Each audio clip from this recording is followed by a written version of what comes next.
a band. You hear it? It is necessary for the recording of sound to convert the sound waves to corresponding changes in light.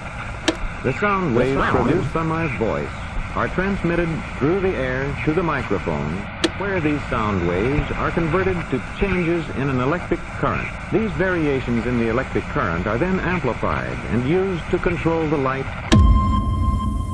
This varying beam of light falling on the photoelectric cell produces variations in the electric current, which are directly proportional to the variations in the light beam. The sound track. As the varying electrical current in the photoelectric cell is small, a vacuum tube amplifier is required to increase it to the point where it will operate a loudspeaker. Sound track.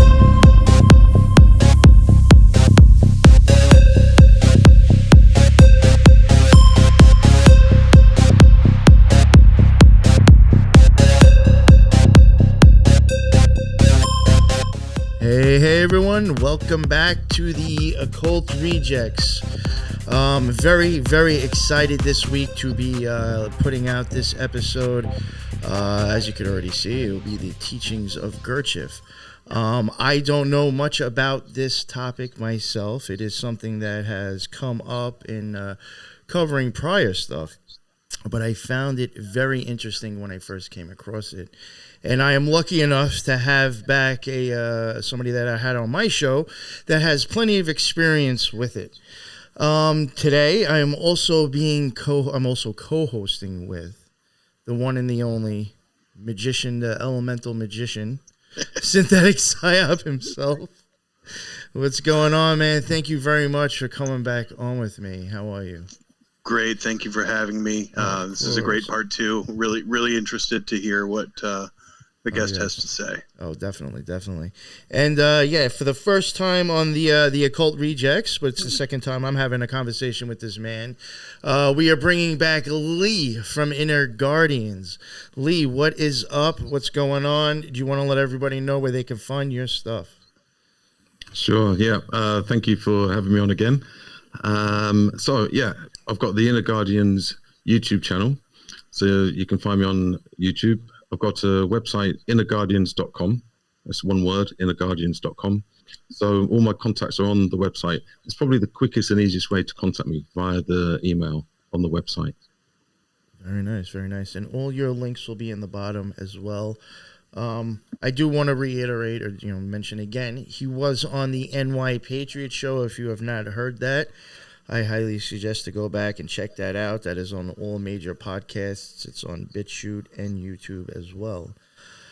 So like I said, his show notes are in the bottom. Go check that out. When I had first met you, you had told me that you had experience with Gurdjieff stuff, and that totally blew me away. Because I was like, I haven't heard anybody, except for coming across it, and I think Lux mentioning it a few times. I had never known anybody that has actually mentioned it until then. I'll be honest, I never even heard of the guy until I came across him then, which is great because and not to fanboy you or anything, but since I've came across you, you seem to know a lot about a lot of stuff I don't know anything about. Which is why I'm so excited to have you on. It's the stuff I don't know about, Lee seems to be into. So that's why you're back on again. And I was like, there's so many things I could probably talk to you about with this guy. But it's very interesting to me, for a bunch of different reasons. But, even the fact that we'll get into eventually, he's had conversations with Crowley. I even think that's a little interesting in itself. So I guess if you want, because you're the one who's had the experience with all this, I guess take us whichever way you want to go, whichever way you think is the best to maybe give the audience an idea about Gurdjieff. What was your experience with it? What you learned, if it helped you at all, whatever you're willing to talk about. I'd love to hear it. Yeah, okay. So when it comes to the work of Gurdjieff, in actual fact, let me start off with a little bit about Gurdjieff. Gurdjieff was, we're not quite sure when he was born. There's a lot of kind of contradictions, you could say. And I think a lot of it was created by himself because he was an occultist. He was very keen to actually occult himself. and he didn't want anybody to know his date of birth. And I think it's because he was actually surrounded by a lot of dark magicians. So he used it as a technique of personal protection. There's a lot of stories that he wrote about, even as growing up as a child in Armenia, or Alexandropol, as it was called then, which was a former Soviet Union country. He did tell a lot of stories about kind of sort of dark occultism, even as a child, and which I think is kind of typical in some ways, especially in some of these villages in certain places around the world. Anyway, so I think if you go on Wikipedia, it may say 1866. So we're talking quite a few years ago. Some people say 1877. So it's somewhere there or in between. So he was a very mysterious kind of character. And when it comes to the occult, he's kind of one of these, he's everywhere but nowhere type of characters. And you could walk down the street and ask 20 people, have you heard of G.I. Gurdjieff? And they'll probably say no. Yeah. Even in the occult world or the esoteric world, it's very similar. It's very rare that you meet anybody that has had anything to do with Gurdjieff. But when you actually look at the influence, you could say, the influence that he placed into the world is actually greater than it would seem at first glances. Yeah. So he started teaching it was around about 1912 in Russia. And he kind of came out with this new style of occultism. Now, you have to bear in mind the sort of backdrop of the time. It was kind of dominated by Theosophy and Blavatsky.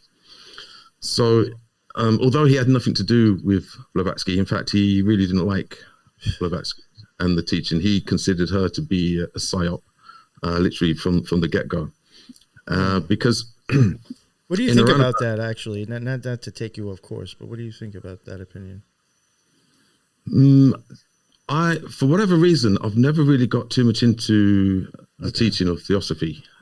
Now, in some ways, you can't help it because it's kind of, you could say it's infiltrated everything. Now, if you look at... I've experienced its influence on stuff, but I haven't gone into it by itself, like exactly what you're saying. Yeah. Yeah, I kind of get the impression I've got some kind of guardian angel that protected me from from that path. But in around about 1875, there was an agenda from the science world, and you could possibly say the kind of deep state or New World Order, that they wanted to eradicate spiritualism or any kind of connection with the spirits. So they wanted to materialize the world, yeah? Now, prior to that, and this is my personal take on it, that if you go back in history, things weren't the same as what they are today. So as an example, we're living in a material world where everything is based on what you can see, touch, measure. So it has to be measured. And you can't measure spirit, not in the same way as the material world. Now, when we talk about the material world, it doesn't just mean fast cars, big houses and stuff like that. It actually means the human. So the human is becoming materialized. So things like the psyche, spirit, soul, essence, etherical bodies, anything of that nature, they had an agenda to eradicate it. So you could say to cement, to crystallize, to concentrate and materialize the human body, so that they can ultimately be controlled. Now, I'm kind of, and that took place around about 1875. So you could say that was the birth of scientism or materialism. And as we all know, that's been the agenda all the way through up until right now. So what we are all experiencing now is possibly the end result of that particular agenda. So when that started to take place, and it happened in all the religions as well, all around the world. It wasn't just, say, the Christianity, all religions. The emphasis on the spiritual or the higher worlds, the higher dimensions, angels, spirit bodies, higher being bodies, all of those things were eradicated. So it's my personal opinion that the reality that we're living in right now isn't the same as what it used to be even 200 years ago. Now, if you extend that to 2,000 years ago, I think things were way more kind of fluid, ethereal. So you could possibly walk through a wall, or beings would suddenly walk through the room or in the forest. And this would explain why, if you look at historical books, there was always this thing about these kind of mythical, kind of weird, trippy things. In fact, all of the old books, including if you look at the Bible, even the New Testament, that contains all of these kind of anomalies that we today, based on science, would never happen. So we're kind of taught that everything was basically a sort of imagination. Yeah. Personally, I think things were different. And I think that we didn't have the same sense of self. So like me.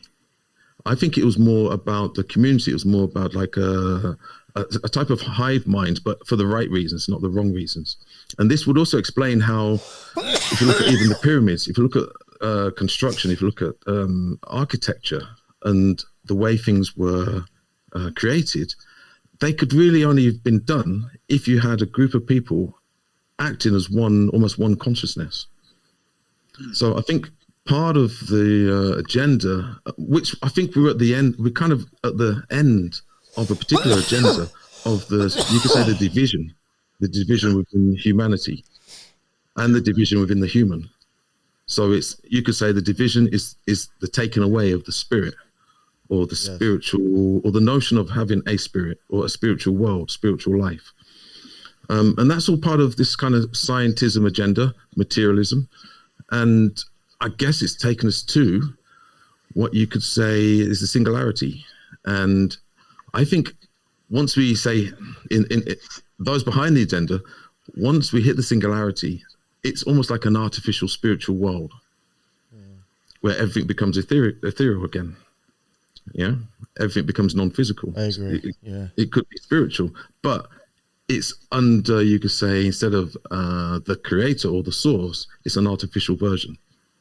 Yeah. That, If you look at the time period, though, Industrial Revolution was like 1760 to about 1840, and then, like you're saying, to kind of crystallize the people, turn them into human resources after that Industrial Revolution, I think, and marching towards singularity. Yeah, and if you look at the Industrial Revolution, that was hypothetically, well, it actually was the emancipation of slavery, physical slavery. Absolutely. Okay? Now, as we go into the next whatever revolution, digital revolution, that is actually the emancipation of the mind. Of the psyche. You're absolutely right.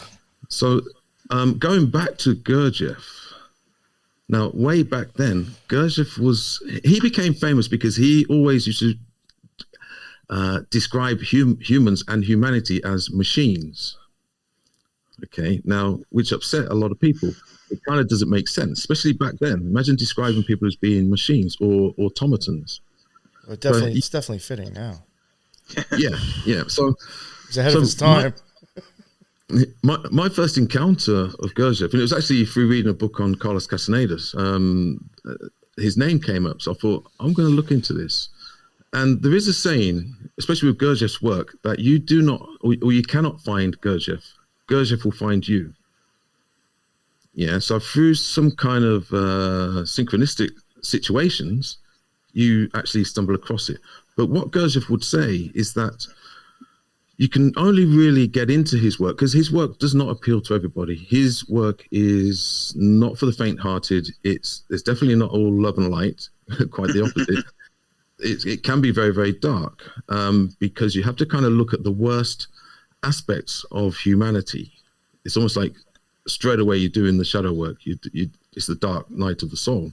You can almost describe it as a dark enlightenment first, which is very off-putting. So generally speaking, when people seek spirituality, it's because they want to get more spiritual. Well, when you encounter Gurdjieff and his work, it actually shows you the opposite. It shows you how mechanical, it shows you how unconscious you are, how asleep you are. And it's not until you can get through that, then you can actually work towards an awakening, a type of enlightenment. And also, he was very much into the practical applications of universal or cosmic laws, as opposed to having these magical astral ethereal experiences where you can fly around the cosmos having fun. Yeah. He was quite the opposite. A very typical starting point, and it's a type of initiation, is that you sense your feet. And a lot of people are really turned off by that because they go there with this expectation that they're going to be having ESP experiences, astral projection, the communication with the Pleiades or whatever, yeah, astral projecting into Atlantis. There's none of that, especially in the early stages. It's all about sit down, sense your feet. And you may even spend 3 years doing that as part of your initiation. So in some ways, it wasn't very popular. But for me, that was actually very attractive because part of this kind of the Gurdjieff school will find you is that you have to have exhausted all of the other spiritual paths, especially the New Age ones. Now, even when he was around in 1912, you have to remember that there was a massive upsurge in theosophy, where it was all about all of these kind of astral bodies, yoga, meditation, and looking at history in a different way, combining Hinduism, Buddhism, all of that stuff. But without going into too much detail, a lot of it became almost like New Agey, and it was like rabbit holes, dead ends, distractions, so on and so forth. So then when Gurdjieff appeared, he was able to present almost the polar opposite to what was currently on offer for anybody seeking anything out of the ordinary. That's a little bit why I asked you before your opinion with theosophy. I don't know if it itself is or if a misunderstanding of it, but I do feel like psyops kind of have sprung from, you know, those ideas from theosophy. So that's why I had asked you that before, because I do think like I've seen like what you're saying, a lot of New Age stuff that I think is really just kind of like you're already in a matrix, now putting yourself in another matrix with some of those beliefs. Like you're just even far removed from reality. And, it does seem to have like a theosophy kind of influence. And I do know that Crowley himself did put her up in high regards. And for a female, I find that impressive coming from Crowley. So like he even promoted her. I think even though she wasn't in the Astrum Argentum, I think in one of his books, he does quote her as like being like, he would consider her like a 7th or 8th degree if she was to come over. Like that's what he had her attainment at. That's kind of a compliment from him. So I was just like, it's funny if it was a psyop, Crowley was promoting it. Well, the thing is, it could be a number of things. It could be that she got psyopted. Maybe the intent, the origins were legitimate. And so taking it back to, say, 1875, there was an agenda, a type of censorship. So what we've experienced over the last 3 years took place back then, but it was targeted at spirituality. So you had all of these scientists suddenly appear that were trying to debunk any type of like things like spiritism or clairvoyancy, anything that would pertain or a connection to the spirit world. So all of these scientists suddenly appeared, and coincidentally, there was a thing called mesmerism, which is kind of type of spiritism where it's non-local communication. You can, do transmission from one person to the other, reading minds, and so on and so forth. The science world jumped on it to debunk it. And they came up, and that's where the placebo effect came from. So by debunking it, they actually proved it, because the placebo effect, or the ability to convince somebody of something based on some type of illogical fallacy, was actually proved right. So they actually, by debunking mesmerism, they actually proved placebo, which then led to hypnosis. Wow. So that was kind of the birthplace of hypnosis. It sprung out of mesmerism, which was a kind of spiritism. Now, if you look at hypnosis, what is that? It's a way of affecting another person without actually being that person and doing it to somebody, either consciously or unconsciously, depends which way you look at it. So that's the news now, TV. Yeah. So if you look at the last 3 years, the way science suddenly took or taken such a prominence, it's now become political. It's kind of like political science. Yeah, it's been politicized. Well, if you go back to say 1875, the same sort of agendas would have been taking place. But instead of it being some kind of an attack on health, it would have been an attack on spirituality. And you could say that's almost the split between the Eastern Orthodox Church. So the Eastern Orthodox Church retained their kind of esoteric spiritual connection, whereas the rest of the church kind of went more mainstream, and they kind of jumped into bed with science. Right. Yeah. Right. So all of that was going on, and you could say Theosophy was sprung up to give a new vehicle for spiritual ideas and concepts, yeah, and pathways. So in some ways, I kind of sense maybe it started out with good intentions, but what would happen if it was taking prominence, which it was? They would have to attack it. They'd have to have insurgents. They'd have to psyop it, in essence. Yeah. So it may have got corrupted over a period of time. We don't know, but Gurdjieff appeared around about 1912 in Russia. He started teaching, and he kind of come up with a new type of spirituality, a new type of mysticism, a new type of esotericism and occultism. Now, he was very hesitant to give any references to the sources of his knowledge, which I think he occulted. He occulted it. I believe he occulted it for the protection of it, and also for his own protection. And also, he had to come up with something new. But he did use a lot of terms from Theosophy, like the astral body.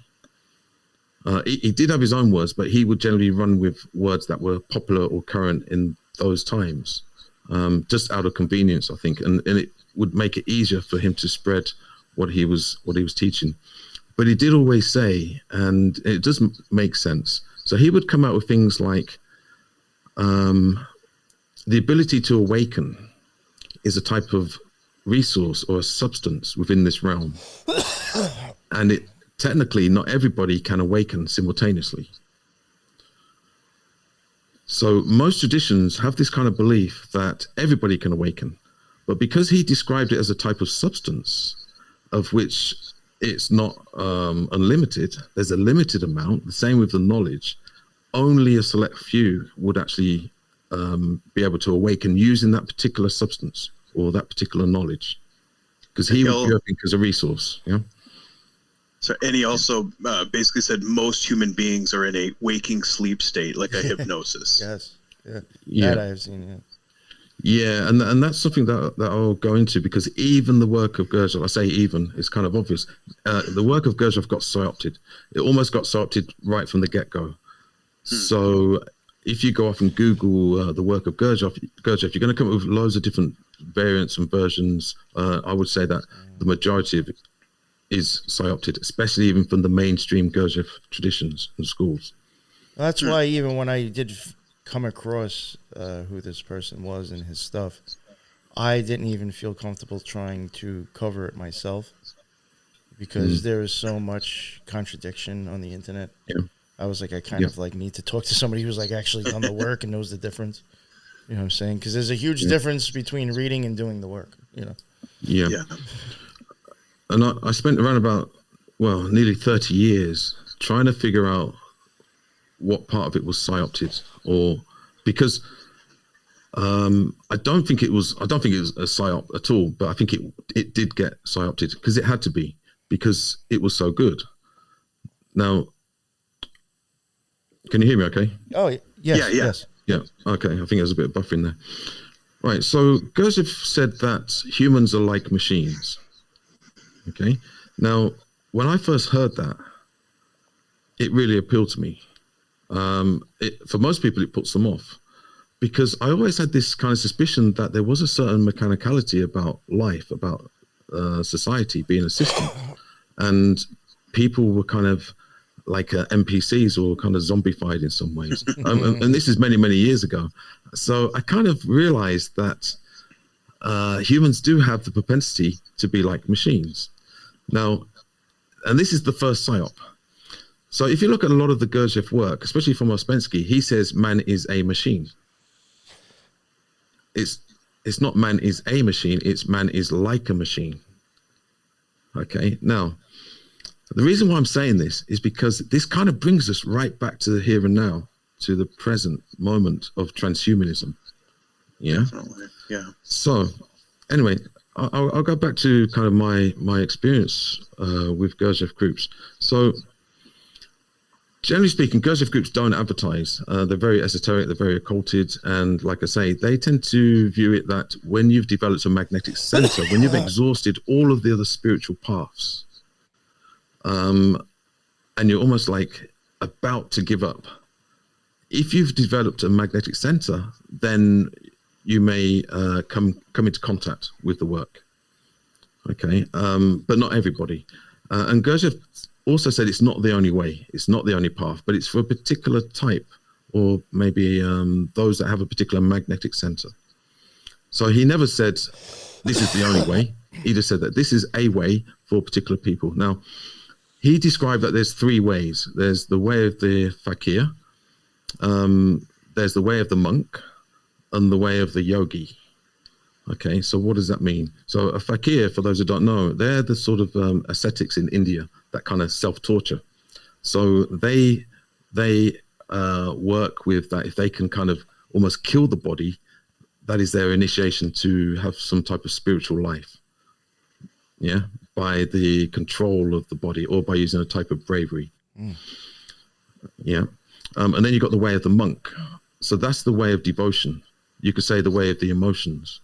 So it's kind of like, especially with the Christian monks, it's a way of like emotional devotion to Christ. Yeah, and then you've got the way of the yogi, which is an intellectual way.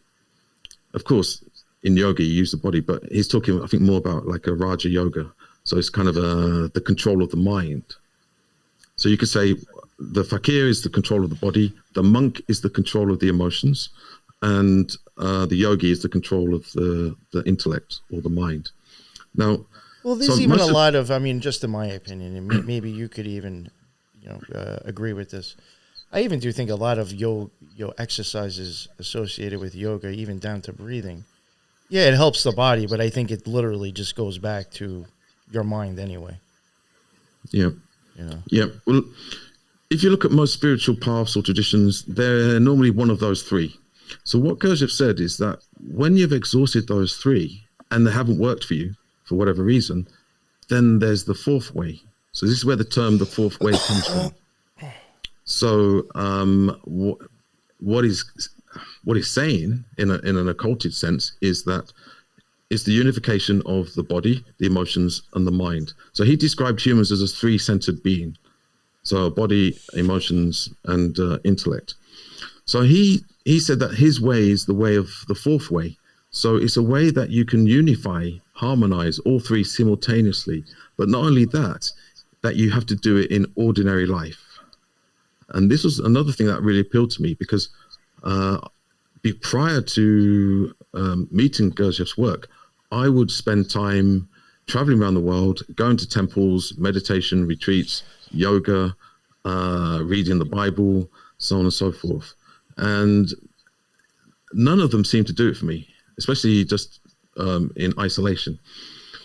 And also, I didn't understand why I had to take my initiation somewhere else. Well, in Gurdjieff's work, it's all about, he eradicated all rituals. It's all about the self-initiation internally. It was the internal initiation, which he worked with. But it doesn't appeal to a lot of people, because a lot of people, they like bells, windpipes, crystals, pyramids. Supposed to be doing rituals and have all these candles and pentagrams on the wall. So Gurdjieff was able to get away with all that, get rid of all that, and he called it the fourth way. So it's the unification of the three, whilst simultaneously taking place in ordinary life. So however you meet the Gurdjieff work, you're not meant to make any changes. You're meant to work with that. Now, because a lot of people, when they turn spiritual, they want to kind of get rid of their past, get rid of this. He would say, no. Your magnetic center or the realm or whatever has taken you through various things in your life to learn certain things. And wherever you meet the work, as they call it, that is where you're meant to stay in the beginning. Over time, yeah, you can change it, because it's all about, you could say, the undressing, the unraveling of the ego and the false personality. So you have to kind of work with the false personality and the ego to start with, and that's a very it's a very important point, because what he was against was a type of spiritual bypassing. And what that means is, it's almost like, and this is what the New Age movement, that's the agenda of the New Age movement, is to do a spiritual bypass where basically you become egocentric and spiritual. Yeah, exactly. So Yo, true. you nailed that. Wow, that's good. So quite often, and I've been there. I've been to various groups and meetings, and it's almost like, oh, I'm more awake than you. Oh, yeah. I'm more spiritual than you. Yeah, I think we've all been there. We've all seen it. I understand this more than you do. Yeah. So that for me was had a massive appeal. My magnetic center was really drawn to that, and I really liked the groundedness of it. And a lot of it was about practical application of spiritual truth or spiritual knowledge. There was no weird postures. There's no weird rituals. Definitely no robes. He did have this thing about like sacrifice, and once again, he claimed that the whole notion of sacrifice is just an external ritual. Well, he claimed that the true sacrifice has to be within, and you could point that towards the sacrifice of the ego and the false personality, and materialism. A philosophy more based on maybe a balanced inner development. Yeah, I do think that was something I came across skimming through like stuff about him, is that there was something, I think somebody was saying something about him more about sacrificing with like ego stuff or internal things than actual, some people may take it as little sacrificing, and they're saying it's more of inner work and mental stuff. Yeah. And so as an example, a human being contains essence. Okay, so essence is what is essentially yours. It's what you come into this realm with. Personality and ego is, you could say, what has been given to you. It's almost like clothing that you put on over the essence. Now, I'm always very cautious and careful about not kind of persecuting the ego, because actually the ego does protect essence. It acts as a kind of cloak. And we do need the ego. We do need personality. We can't just walk around in essence, because we would just get harvested. But the problem is that the ego and the personality has, you could say, captured the essence, and the ego and personality predominates in humans, where it should be the essence predominates. So you could say that the majority of the work of Gurdjieff is about the correction of the imbalance of the ego and the essence, through various exercises, through various ways of looking at oneself, and also the ability to remember what your aim, what the objective is, about redressing the imbalance. And another thing that makes Gurdjieff very unpopular is that he kind of insinuates that humans don't have a soul. Yeah. Ordinarily, that you have to earn it. You have to work for it. It's not a good sales pitch. No, I could see that. I mean, to probably somebody who just comes across it and doesn't think of it too deep, I could see that not being a good selling point, for sure. Yeah. And what you said about like the ego and stuff, I've often thought kind of like what you were saying, the same thing, like almost where you have to keep it balanced. In a balanced sense, it's not a bad thing, because even just looking at it in a Kabbalistic sense, like, how like Tiferet, you'd have Leo there. Just because of the lion, I always think of like pride and ego. But I do think balanced, and it's in that middle pillar, that does help you ascend up in a sense. Yeah. In balance. Yeah. Well, so for instance, the ego is a protector. It's a type of guardian. The problem is that if it predominates, then it can become problematic. So you could say that when a child is born, they're born in essence. When they get to around about 3, their personality starts to form. And the personality will be, you could say it's like a fluid or a construct of what is given to you by your parents, by your teachers, by your brothers, sisters, society. And this is a very important point, that essence is kind of sovereign. It's the sovereign aspect of a human. Everybody is equal in essence. There is no hierarchy in essence. But there's hierarchy in ego and personality and in society. Yeah? So you could say the essence is almost like the anarchist, the inner anarchist. Yeah, it is like a child. Yeah. Now, the first experiences that a child will have with regards to division between essence and, say, personality, will be when a parent says to the child, do this. And let's say it doesn't make any particular sense, but the parent says, you must do this. Essence will see this and go, but that's not true. It doesn't ring true to me. Okay.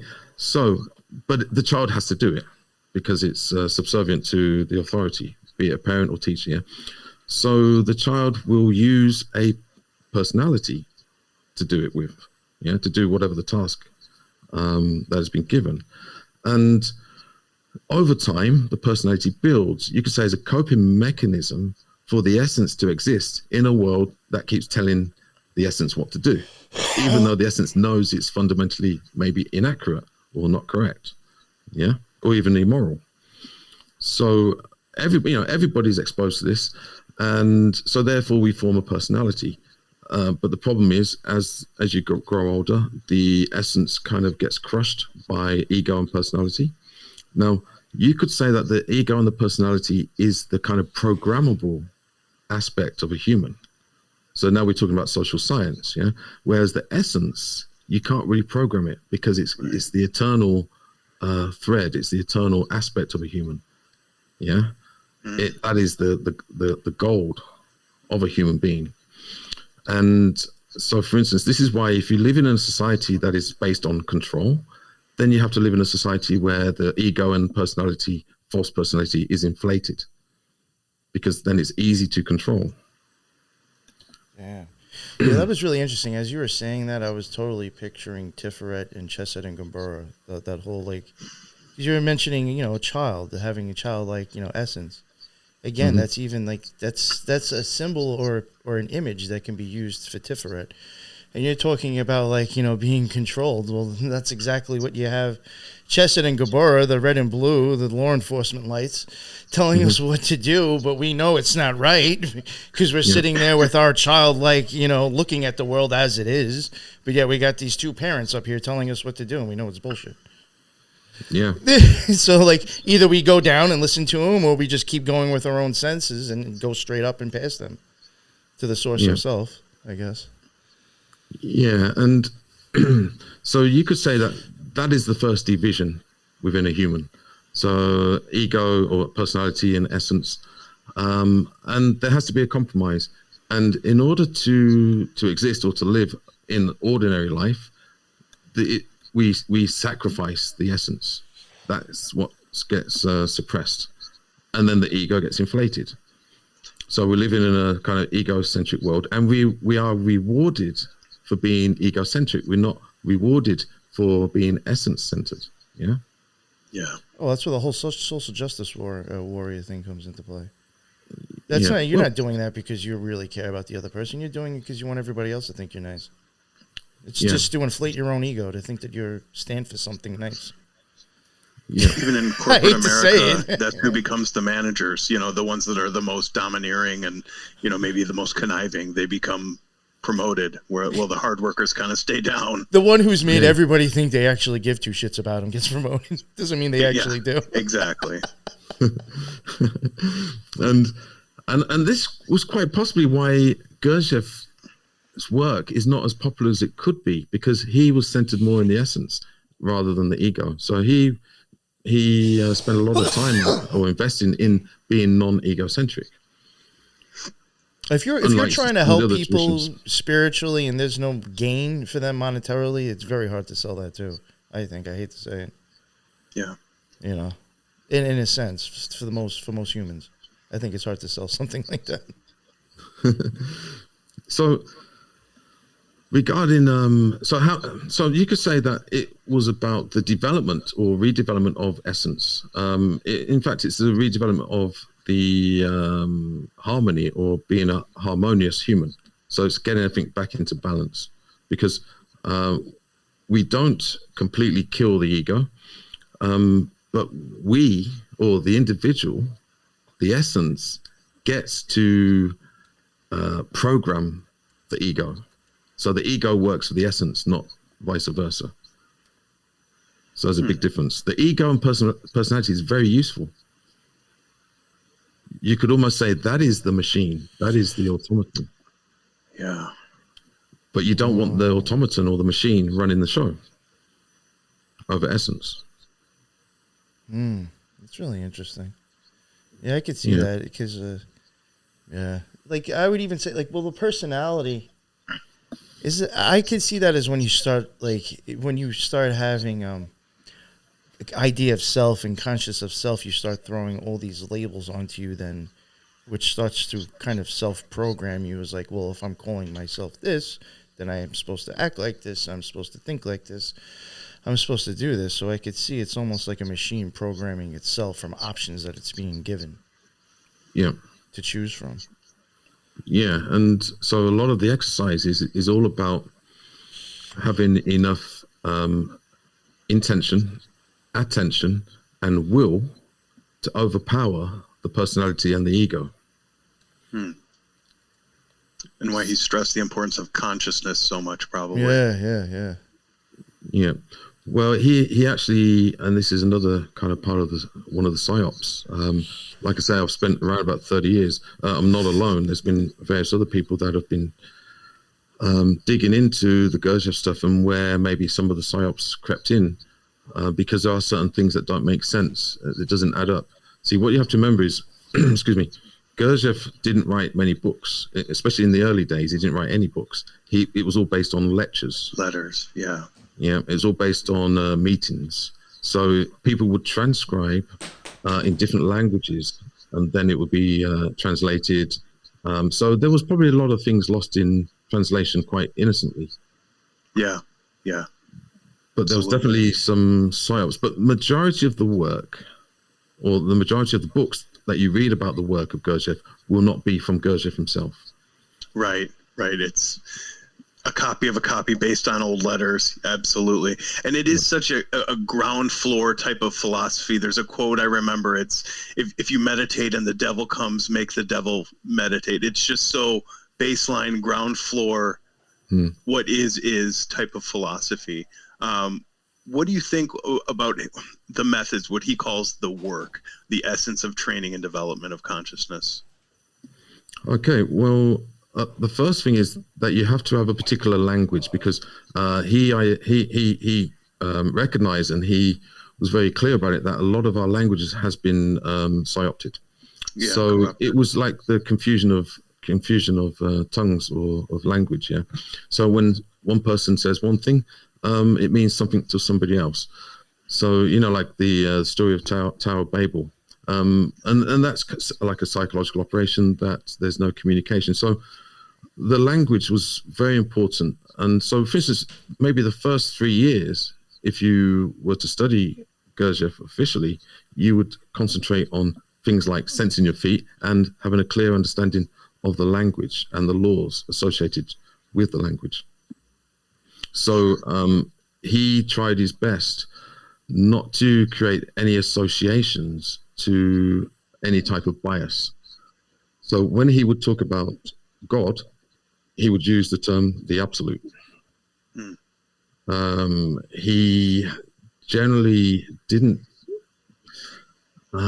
He tried to kind of stay away from the kind of religious aspects, although he did include them. But initially, he tried to eradicate any type of association to other things.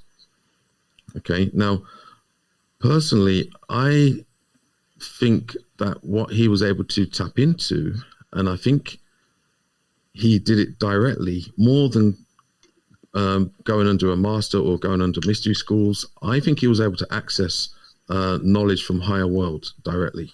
Wow. And in some ways, I think some of the stories about him probably had to be made up to give maybe some validation or credibility to the knowledge that he had. Some context. Yeah, had he said, well, I just kind of made it up, people would say, well, okay, it's not very legitimate, yeah? So I think just real quickly, just your opinion and a question for you, and maybe you too, Synthetic, your opinion. If you're actually really having a magical experience, wouldn't that kind of be what's happening anyway? You're tapping into something and receiving something from somewhere. So. Well, yeah, but I think what happened was, I think he came across teachers rather than preachers, and I think they were able to give some kind of initiation where he was able to access the data from higher worlds. Yeah, that's what I'm saying. So I think if you're kind of like really getting into like serious magic, I would think that's kind of what you're doing at that point. Yeah.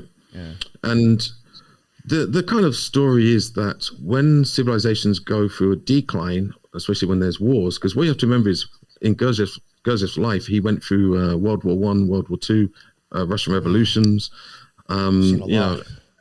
We think it's bad now. Imagine what it was like during those times. I have thought of that, because I have looked at, like, if you pay attention to the dates, and just look at the history of the world, like, some people back then actually lived through like some horrific stuff. Yeah. You know what I'm saying? Or at least what the news and the TV was telling them. Yeah. And just as a sort of side note, people often talk about Gurdjieff's initiations. Well, he kind of insinuated that because he got shot. I think he got shot a few times. Yeah, so he received a bullet and nearly killed him. So he kind of insinuated that and a car crash that nearly killed him, that they were his initiations. Now, when you look at initiations, it's about near-death experiences. I was just going to say that. Oh, my God. I was going to say, do you think it's because of the NDEs? Yeah. Wow. So he finally did write books. He wrote a book called Beelzebub's Tales to his grandson, which that's a whole other subject. But it's almost like you could not humanly write such a book that is so complex, but actually contains everything you need to know about the cosmos. But he claims that he wrote that after a type of initiation through a near-death experience by a car crash. And some people say that it was the MI6 Secret Service, cutting his brake pipes. Other people say he was drunk. So we'll never know. Wow, that's really interesting that you said that, because I do think, I do think there is a big connection between some people's experiences with NDEs and magical experiences. Have any of you ever seen that show, The OA? No, I know. I need to watch it though. I heard it's really good. It's a very Gnostic show that ran for a very short I'm getting time. somebody actually come on my show to cover that with me. It's like basically showing you like some like mad scientist guy who's making people have NDEs because he's realizing like you can start like jumping timelines and start doing magic, and it's like, wow, like it's almost like kind of blatant in your face if you understand occultism and magic, I think. Yeah. Sorry to interrupt you guys with that. It was just like, well, the end of that's cool. stuff. Yeah, that's cool. Wow. Sometimes I get quite excited when I'm talking about all this stuff. So, and the funny thing is too is that I don't know if you've both. I'm sure Synthetic, you've heard of the smiley face killers. Yes. But like even the way that this doctor is like making them die is like putting them in this suit that he just fills it up with water, drowns them, and then brings them back. I'm like, wow, this is like even smiley face killers kind of. One thing I've always thought was interesting about Gurdjieff is things like Bible stories or religious teachings. He basically says that many texts are misinterpreted or it has a different meaning. Have you come across that? Yeah, well, if you look at his history, some people say that he obtained a lot of this knowledge from Sufism, which is esoteric Islam. Sure.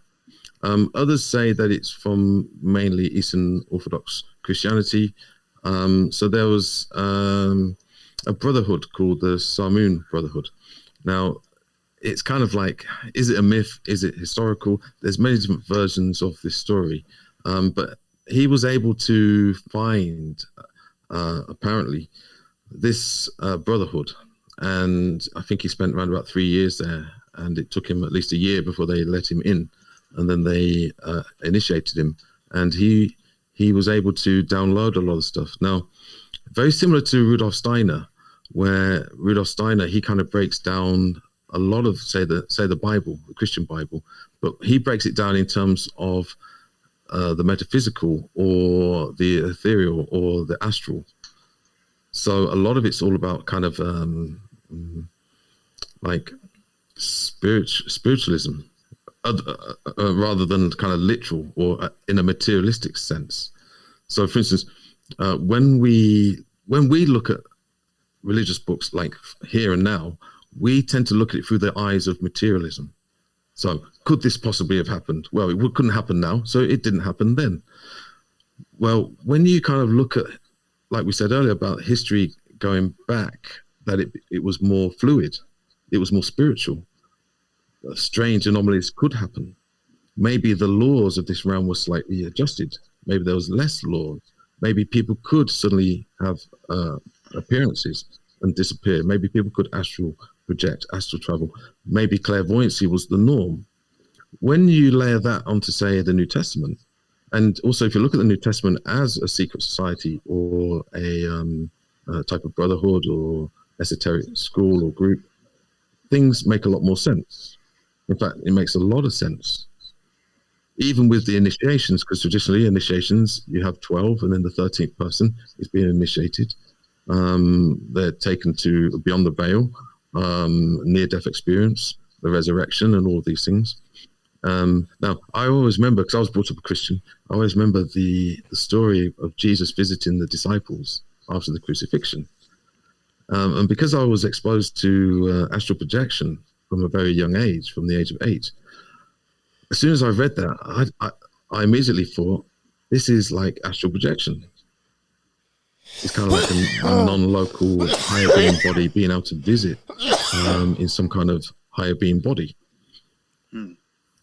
So Gurdjieff, especially in his book Beelzebub's Tales to his grandson, he did but he talked about Islam, he talked about Hinduism, he talked about Christianity, he talks about the Christ, and very similar to Rudolf Steiner, rather than the religions being separate and only one is right, he brings it together in like a tapestry where they actually all work together, and they're just kind of different higher being bodies that descend into this realm to kind of help civilization in terms of the evolution of consciousness at a time of kind of some kind of de-evolution. He was kind of like eclectic in a sense, right? Yeah. See, now Crowley was like that too, I think. Mm-hmm. That's interesting. Yeah. Well, I kind of look at, I look at Gurdjieff as a syncretist, a polymath, definitely eclectic. And also because he came from a particular part where you could say it's almost like the crossroads between the West and Asia. Eastern philosophy, sure. Yeah, there's always a crossover in everything. So I think it was very easy for him to accept or to explore into different cultures, different religions. Yeah, so I think he was able to kind of bring it all together within his work. Yeah, and Buddhism wasn't really in vogue in the West in his day, so he kind of filled that void almost in a way. I draw parallels between Buddhism and his work somewhat. Yeah, definitely. Yeah, especially in Beelzebub's Tales to his grandson. I can't remember which chapter it is. He does actually speak of the Buddha. Yeah. So the Buddha being kind of one of the ways. But the problem is, like, if you look at the timeline of history, that you needed a particular type of or style of teaching depending on the level of consciousness, the fluidity, and also depending on how crystallized our reality is at any given moment. Like I say, we make a big mistake if we think that the level of materialism that we experience now, and when I must stress this, when I say materialism, I don't just mean cars, houses. I mean literally like this table, even the body, how solid, how crystallized the physical body is. I think it wasn't quite like that in the past, even maybe 200, 300 years ago. Yeah, I don't doubt that, actually. Yeah. I often do think there's something wrong with the dates and our timeline itself. Yeah, and things like clairvoyancy and being able to download data and information from higher spiritual worlds. I think it was maybe not easier in the past, but it was more normal. So Gurdjieff, he separated, going back to the language, he separated ordinary and normal. So, and this is another reason why he wasn't too popular, because you could say a lot of people, when they approach either the esoteric, the occult, spiritualism, that they have this kind of illusion that they're going to ascend up here somewhere. Yeah. What Gurdjieff would say is that actually, hold on, you're very ordinary. At best, you're going to become normal. Yo, that's funny.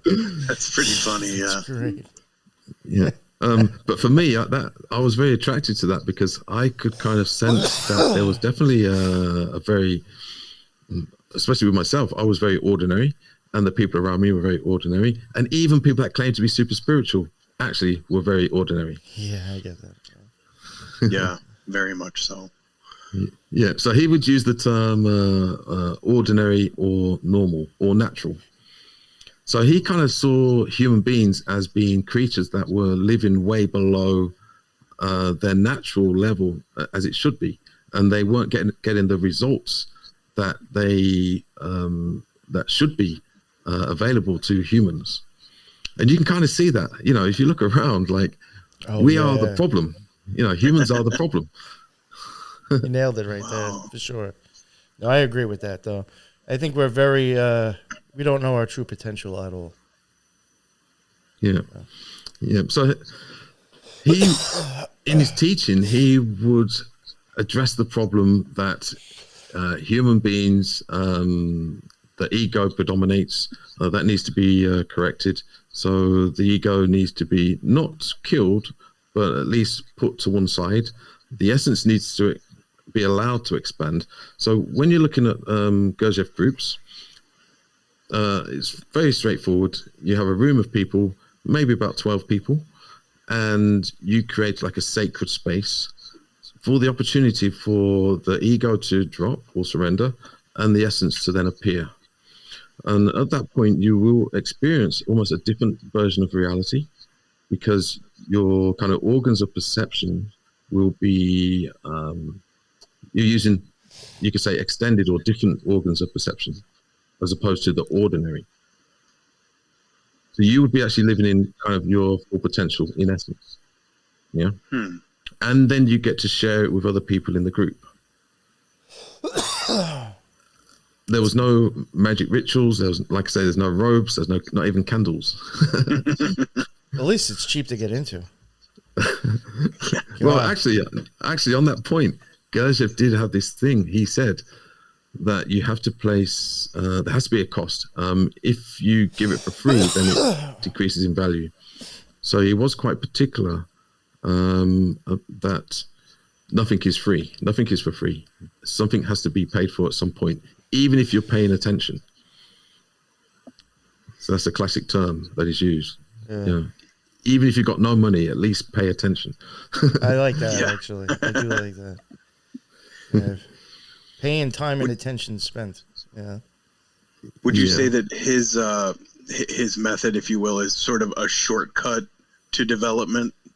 I would think it is, because it's so ground floor. I would think his methods are more just a shortcut to personal development. There's no songs to learn. There's no robes to wear. There's no candles to light. That's just how I see it. All the woo-woo is gone. Right. Yeah. Well, he would use a term known as conscious shocks. So he would describe that there would be altered states of consciousness, either self-induced or excuse me, artificially induced, or you would receive a conscious shock like a car crash or being shot. Excuse me, I'm just going to take a drink. Oh wow. Sure.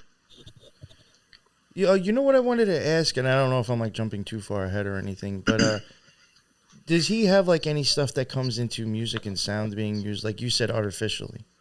You know, I would count music and tones being artificial ways to maybe produce magical effects. Does he get into that himself? Yeah. He's very big into frequencies and stuff like that. Now, and this is the kind of almost bizarre thing. And so he would spend a lot of time playing everything down. And I think it's because of theosophy. So he would play a lot of things down, even reincarnation, because people got really big into reincarnation, and people would always ask him the question, you know, what life cycle am I in? How many lives have I had? Was I married to Cleopatra? You know, was I a king? Which is all ego stuff, yeah? Right. So he would play that down. He would say, yeah, reincarnation is a thing. Even eternal recurrence is a thing. But concentrate on this one life. Treat your existence like you've only got one life, because you're going to get better results. That's so true. Yeah, and the people you meet who are really into reincarnation are very ego driven, in my experience. That. Yeah. What about Gurdjieff divided music into 3 periods, I believe. Can you speak to that? Yeah, well, I'm going to come on to this regarding music. So, for instance, he would play everything down, but actually, when you're able to access some of the material that was written, they would have super far out, super spiritual, trippy experiences of shape-shifting, astral projection, non-local perceptions, Is there any all reptiles? kinds of stuff. Any lizards? No, I've not heard of any lizards. Okay. But, I just thought it was like a DMT trip or something. yeah. So you could say that all of these fanciful things of spirituality or being spiritual will be rewarded to you once you knuckle down on the foundations. Okay, so they're like a side effect of being grounded as opposed to what you're chasing. So once you've put your ego to sleep, once you can program your own ego, then all of these other things will open up when you're ready or when you're in the right circumstances. So it's very typical, especially in Gurdjieff groups, that you could actually sit in a room and say nothing. And it would be like a psychic transmission, a download of data and information. And I mean, there's a lot of things I can't talk about, and there's a lot of things that are even dangerous to talk about when it comes to the work of Gurdjieff. And Gurdjieff was very clear about this. And some of the stuff has been psyopted. Even some of the books that he wrote, he actually said they would be very dangerous to read to the uninitiated. Of course, now you can buy them all over the place. But you got to remember, Gurdjieff was very much into mesmerism, hypnosis. He was a hypnosis. He understood the laws, especially from the esoteric perspective of hypnosis, which ultimately is about programming, programming the self. Now, and this is where I separate between, say, light occultism and dark occultism. So it's okay if you do it to yourself, but it's a problem when you start trying to do it to other people's essence. Yeah. Yeah. I can agree with that. Yeah. Yeah. And hypnotism is very real. It's not just prestidigitation, like stage magic. Like people can actually be hypnotized to quit smoking or do all kinds of things. Do you ever think that like him saying it could be dangerous to the uninitiated could also simply mean it's dangerous because the uninitiated won't be reading it the right way and will misconstrue it? Like, and will believe like a lie that they constructed in their head because of the way they understood it, because it was wrong. You know what I'm saying? It like kind of turns like it's something truth into a lie, in a sense, to that person. I think it's connected to this spiritual bypassing. So, right. So think about this, right? So we talk about the ego, right? We tend to think the ego is the problem for our spirituality. Okay, well, look at it this way: the ego acts as a kind of buffer or membrane to protect the spiritual world. It goes both ways. Yeah. So in some ways, the ego does prevent spirituality, but it actually prevents the wrong things passing through. So in some ways, the ego protects us from both directions. Now, when you remove or drop the ego, potentially you could be exposed to all kinds of influences, radiations from all kinds of spiritual beings, Sure, higher and lower. So I guess it's more to do with the protection or being able to drop the ego in a particular way where the essence is not going to become a victim of all these kind of extraterrestrial forces, you could say, or spiritual forces from other dimensions. It's like frequencies of radio stations you're making yourself prone to. right. Yeah. And so Gurdjieff would talk about man being like a machine. Now, what he's insinuating is that humans have, you could say, an instinctive center, an instinctive nature, which reacts. Okay, now a reaction is okay if it's for 3 seconds, but to have a prolonged or extended reaction, that's when it becomes problematic. Now, because humans have a propensity to be instinctive, you could say the dark occult world, the social scientists, they understand this. So then they can tap in and use the instincts based on fear to manipulate humans, to control them. So this is why when you look at the media, it's all fear-based. Because what they're doing is they're activating the instinctive, which is the automaton. So if the roof was about to collapse, I would immediately react. Yeah, which is okay for 3 seconds, and then I can get out. But if I'm permanently flinching and reacting to external stimulation, I'm like a puppet. And that's what the social science and the dark occult world are doing to humanity. They're pulling the strings. Especially right now, I think we're getting people can have multiple options to get bombarded from, if they're paying attention to it. Yeah. So a lot of the work of Gurdjieff was about you could say even the protection of the essence to external stimulation and forces, and that humans have a propensity to be influenced by external forces and powers. Yeah. So pretty much all of the work is designed to reinstate the self, the I, the permanent I, so that you become the master of the self and you're not influenced by external stimulation. So a lot of the exercises would be about types of impulse control, about so like as an example, a simple exercise would be something like sitting on a train, pulling out some rubbish, drop it on the floor and sit there while everybody's staring at you. You're kind of conditioning yourself to the influences of other people. Yeah. Of course, you pick it up, put it back in your pocket before you go. But as an exercise, I mean, I've done it. I've sat in the subway, just throwing a bit of paper on the floor, and you just sit there while everybody's like this, like looking like they want to kill you. And you have to be resilient to that. So you're not going to be upset. You're not going to be triggered. You're not going to feel threatened. That's a kind of, you could say it's a stress inoculator. Wow. And it's going to be a weird experience. Yeah. So my essence would actually, you could say my essence could grow from this exposure. But obviously it needs to be in a controlled way. If you're not careful, you get your head punched in, which probably wouldn't be a good thing. But there's lots of these little exercises, and they're all done in ordinary life. Yeah, you don't have to go to the mountains to tackle the ego, because the ego, for instance, when you're sat there and you drop some litter and everybody's staring at you, you will see your ego rise up to protect you. Yeah.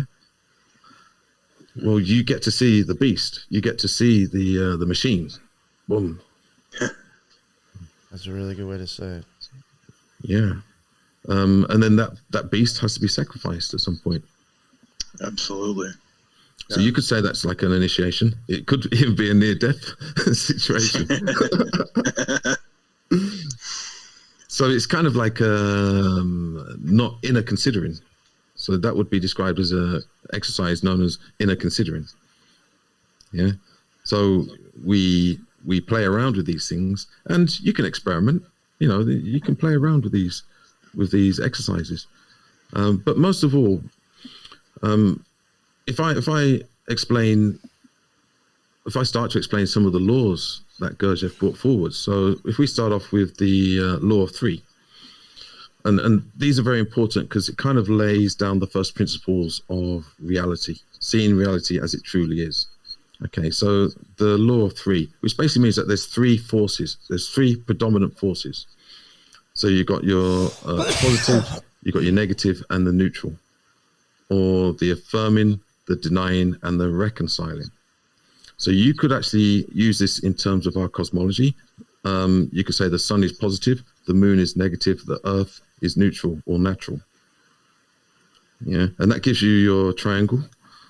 Sure. The law of three, so three forces. So it also gives you the numbers 369. Yeah. We love it. Yeah. So that kind of ties in with maybe even some of the Tesla stuff regarding free energy. Well, Now, the Fibonacci stuff too, right? Yeah. And when you have that basic understanding that it is lawful that for every affirming force, there has to be a denying force or the opposer. You could say, you could actually describe the devil or Satan as a denying force, the opposer. Yeah. So whenever you set an intention, an aim, anything that resists that aim or intention is actually the denying force. The denying force doesn't mean that it's good or bad. So this is why Gurdjieff would use terms to get rid of things like the devil or like angels, or he could describe it as, this is the affirming force, this is the denying force, and they can flip. Right. So if I say no to you, I'm acting as a denying force. Yeah. If you say no to something bad, you're acting as a denying force, but it's good. Right. Yeah. So you can see that by looking at the reality in terms of forces, it offers some freedom from association, from identification, from attachments to maybe some prefix ideas that that have been implanted into us as children. So you got the law of three, and then you got the law of seven. Now that ties into the law of octaves, which is very difficult to explain because it's normally done in a teaching environment. You can probably see behind me there. Can you see it on the camera? Yeah. Yes. Yeah. So the law of seven would be described as the law of octaves. Now, straight away, people say, "Oh, I thought an octave had 8." Well, how is it the law of 7? Well, if you look at the octaves, it starts with do and ends with do. Yep. Yeah. And To the beginning and like the end. yeah, so an octave is the completion of a circle. So what we're looking at is three forces in a reality or in a system that has octaves, which is frequency. It's kind of musical octaves. So you could say that everything is music. So even if you look at the quadrivium, music is part of that. The same way when some books, some texts will describe the heavens as being like an orchestra, music, harps, and all of these things, what they're really describing is frequencies, which is connected to music. And yes, That's music what I think. can be used to induce various different states. It can be used, especially for the emotional center, to bring the emotional center into some kind of resonance or harmony with something else. And therefore, music can be used to influence people or another person or even a population. Yeah, absolutely. I've even thought, like, even in like in art or occult symbolism, that like trumpets, horns, and harps. Sometimes instruments are just kind of there to show a difference in change of frequency, or something just going along with vibration in a sense. Yeah, and it's always like angels maybe playing these things. Well, if you look at angels as the kind of bringers of the forces, or the conduits of forces. Of a different frequency. Yeah. So ultimately, we're living in a sea of frequencies, and the objective is not to be influenced or affected externally by external forces. And most of the exercises are geared around that and are based on that. Now, in terms of it being occulted or esoteric, well, it takes place in ordinary life. So typically, people that are into Gurdjieff, they will not have any external display of what they're into. And it's even lawful to play a role. And this is where kind of Shakespeare stuff comes in. The world is a stage. You play a role, as long as it's done consciously. Yeah. So you can even have intentional insincerity, which is a whole other thing, which is connected to the personality, being able to use the personality to protect the essence, but for the right reasons.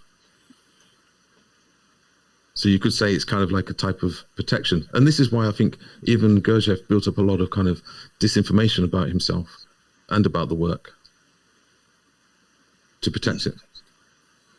It's funny you mentioned before something about like I guess you'd have like no image of that. That was something that I had quickly noticed in the witch community. I hate to say it, probably more of like the ceremonial magic community, but like it's like when I got into it, I was just like, damn, it's like a lot of you people are dressing like looking a way to scream to everybody, this is what you're into. Yeah. I was like, why? Why? It's like you can't, like, you have to play I don't know. It was just like, are you advertising? Like, that's all it is. Like, you just feeding your ego in a sense. It was just very weird. And I was like, what? And like, I felt like I was the only dude there that just looked like a regular guy in the fucking crowd. Everybody else is like, oh, you're supposed to be at the OTO looking like that. You know what I'm saying? Like, I just never got that. Well, yeah, I mean, it's also very typical. And there are certain things that I won't say in public. So it's quite typical, even within Gurdjieff groups, that even the members of the group, once you leave the group, you're not even meant to speak to each other. And that's normally because it's probably of the dissipation of energy. So, for instance, when you're in a group, when you're in presence, when you induce presence, you kind of come into a different operating system. You're feeding on different type of energy, a different life force. You're bringing down higher worlds, spiritual worlds that can run through you. So you kind of build up in your accumulators a different type of energy that is meant to last you until you come back. Okay, but if you straight away go out and just blur, blur, blur, blur, blur, it's like a dissipation of energy. So in some ways you could say it's extreme, but in some ways it makes a lot of sense. Yeah.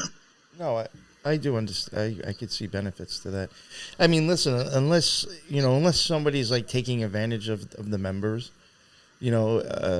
I don't see a problem with that. Like, you know how I'm saying, like, I guess if nobody was ever saying something to the next person being like, did you get a finger up your ass last week too?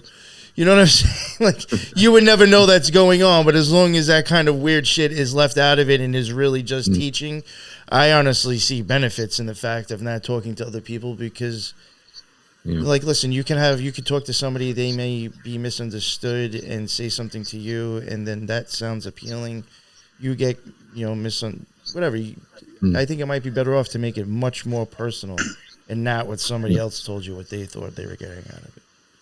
Yeah. I really do think certain stuff with magic needs to be like very extremely personal like that.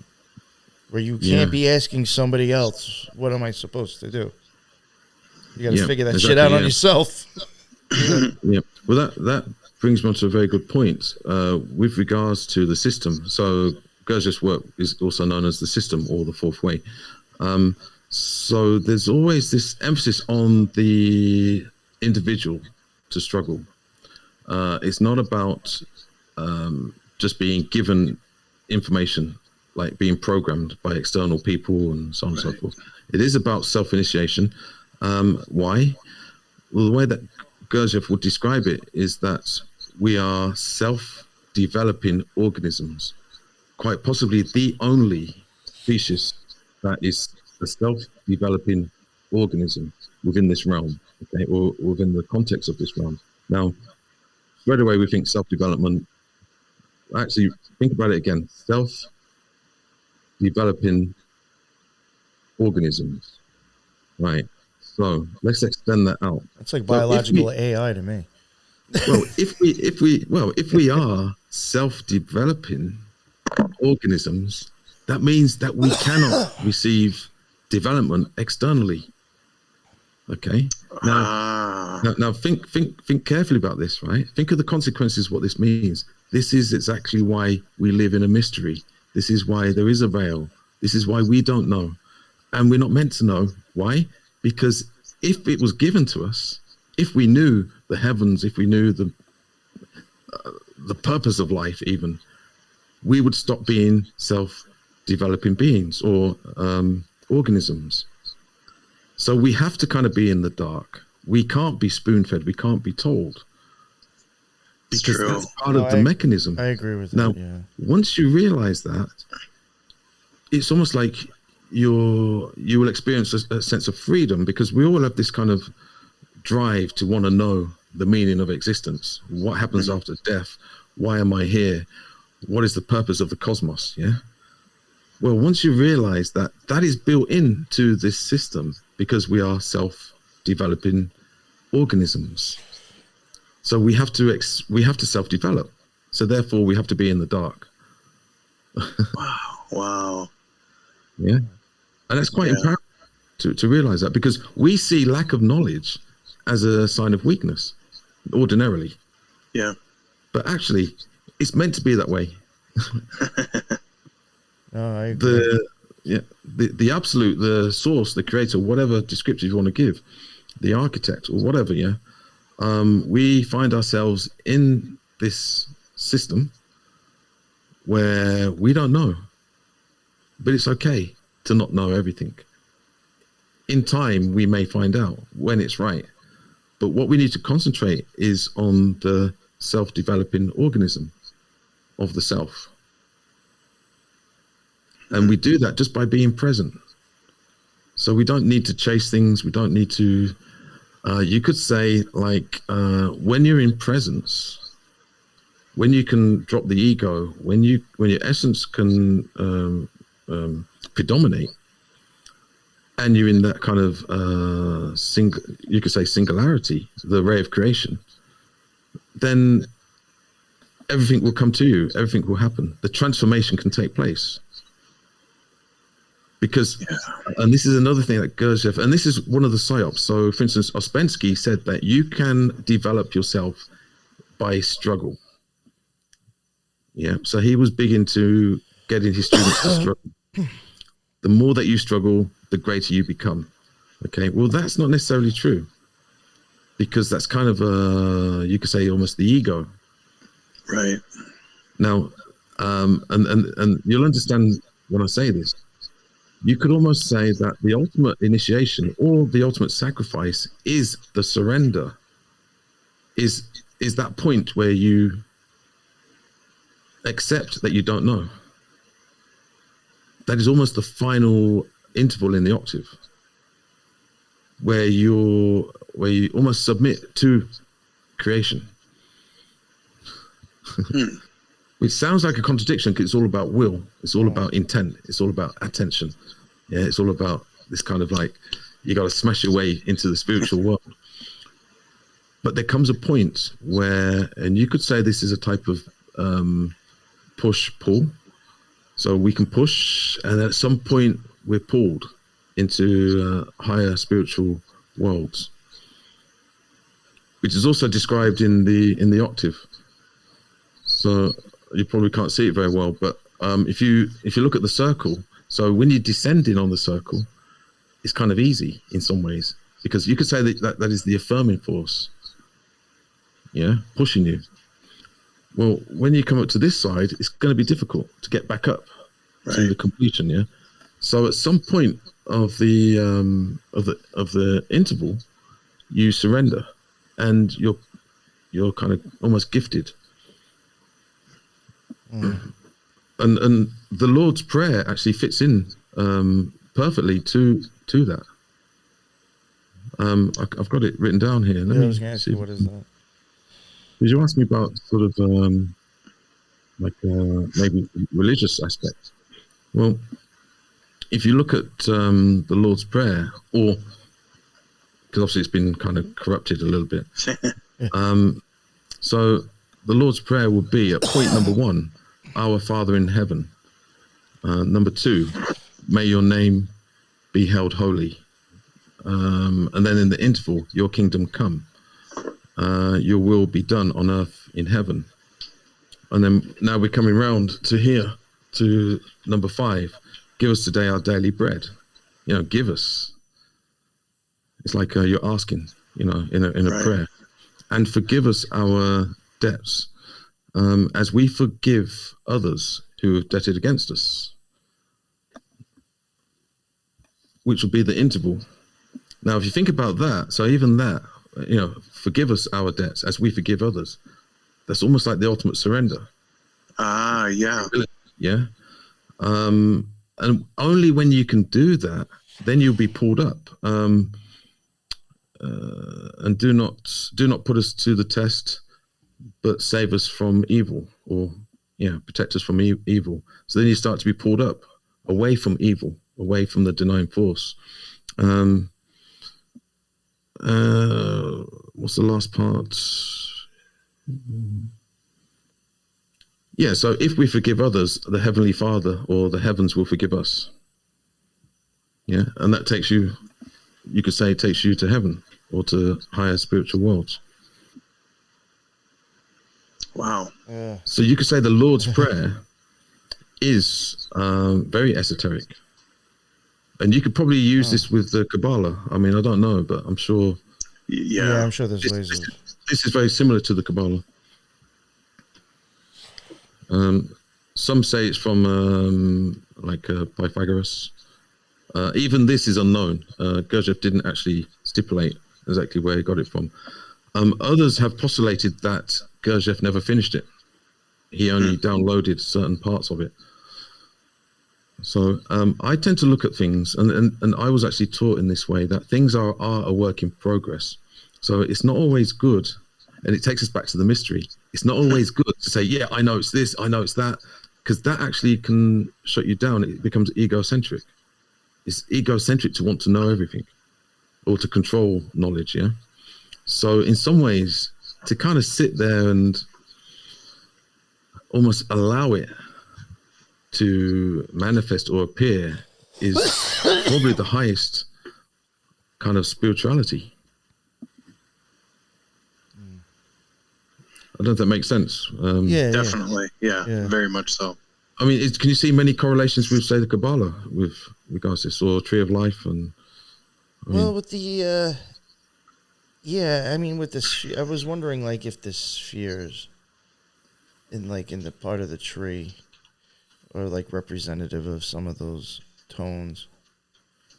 You know, that's hard to explain. Like, if each sphere has its own frequency sometimes, or if, you know, maybe multiple ones inside of it. It's hard to explain, but I was wondering that, because I do think, in a sense, I often wonder if it's like, you know, when you're like ascending, even like spiritually, or if you're going to have whatever type of experience, astral projection, downloads, whatever, if you're starting to really get into magic and you're doing something with your energy or your soul or whatever it is, your mind, I would assume you're starting to have to change certain frequencies to do that. And are you kind of shedding other ones off? in a sense, and just aligning with things and kind of like weaving your way up. It kind of, in a sense, it's like a pinball game a little bit, you know? Yeah. So I do wonder, like, if like certain even spheres have like maybe frequencies that would go along with them as well. Yeah. Well, so for instance, I was always taught, and it makes a lot of sense to me, that when we look at symbolism, we have to look at it as moving, not stationary. Right. We also, That so too, for instance, yes. if you take the Enneagram or the octave and turn it that way, and then extend it out, so it becomes a spiral. Right. Yes. Yeah. And I also think that about the Tree of Life. I think it's and, not a and 2D thing. Yeah, and every point or every number or every note becomes its octave, its own octave. So it's octaves within octaves. It's octaves all the way down. You could say the fabric of reality is based on the octaves. Now, I would say that the octave is just purely a way of articulating frequency, what we can't see. Yeah, it's just a way of kind of giving you a visual representation of, you could say, almost the science behind sound or frequency. Well, even the funny thing too for me is, even when I was looking at the thing behind you, in a sense, that is a way that I have actually wondered if the Tree of Life, if it was put into a 3D or 4D sense, would it be kind of like a supernal triad spinning at the top, and is like some kind of like, I think it moves and spins almost like a dreidel. Honestly, it's almost something like that in my mind, the way I look at it. So I often wonder, it's like lighter frequencies like bouncing around, and is it like some spiral down type thing as well? It's hard to explain, but well, so even is, when I saw your graph, I already thought the Tree of Life in a sense for me. Yeah, I mean, we have to look at it as a moving geometric shape. We also have to look at it in different dimensions. So when it comes to the law of seven also touches upon pretty much every phenomenon. Well, all phenomena in nature contains the law of three, the law of seven. You could say periodic tables. So regarding and this is, I didn't mention earlier, but the food chain. So we have to view everything as a type of food chain, a cosmic food chain. Humans automatically assume that they're at the top of the food chain. That's a big mistake, because we are a part of the food chain and something is feeding on us. Yeah? Right. The problem is that there's a thing called predation. Yeah. So energy harvesting, you could say. Now, when we do the work on ourselves, when we can be present, we fall under a different order of food chain. We go into what's known as reciprocation of energy. Yeah. So you could say energy is fuel. We could also say that the sound frequencies is a type of energy as fuel. And most of the time or the reason why we are asleep is because we just don't have the energy to wake up all of ourselves, only just parts of ourselves, and then we run out of energy, and most of the time we dissipate it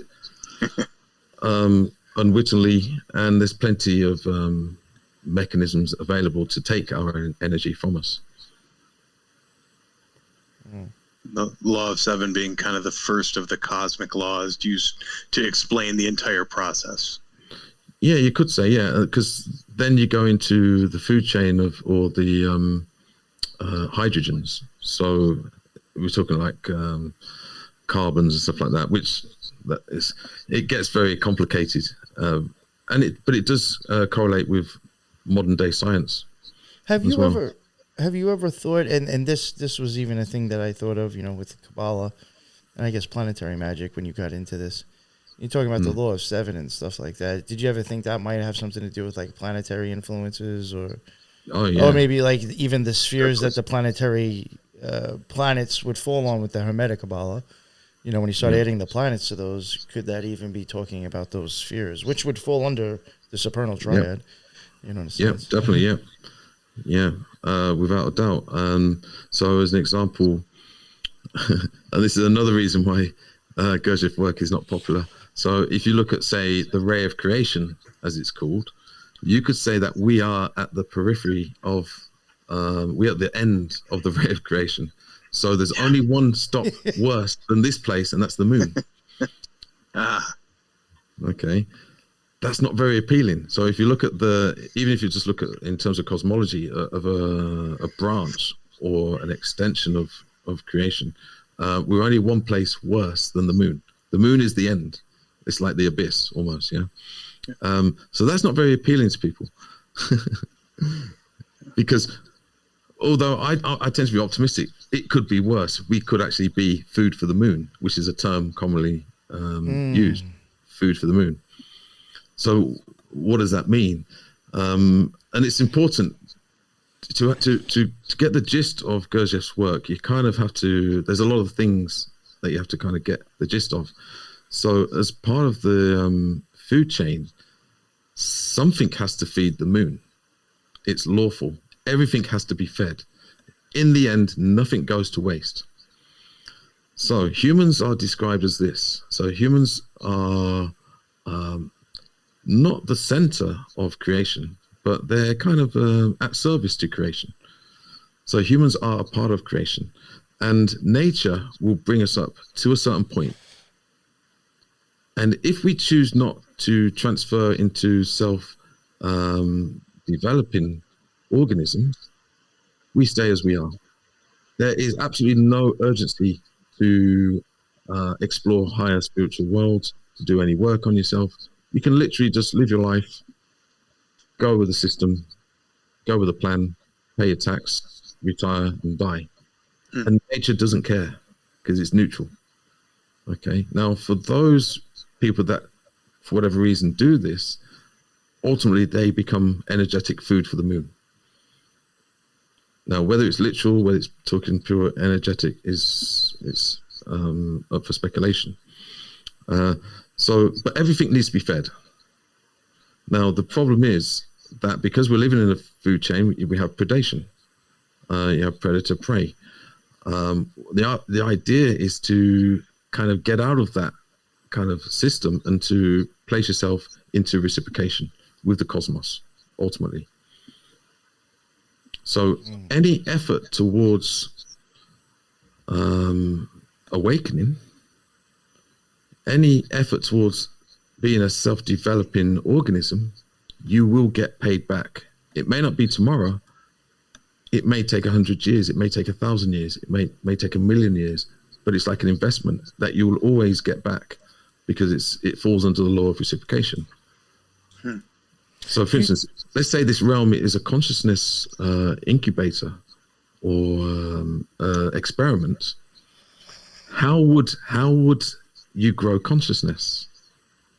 Well, you put these cells in humans, and they have the attributes or the parameters that it has to be self-developing organism. Because then consciousness can only grow through this kind of polarity, friction, division even, and free will.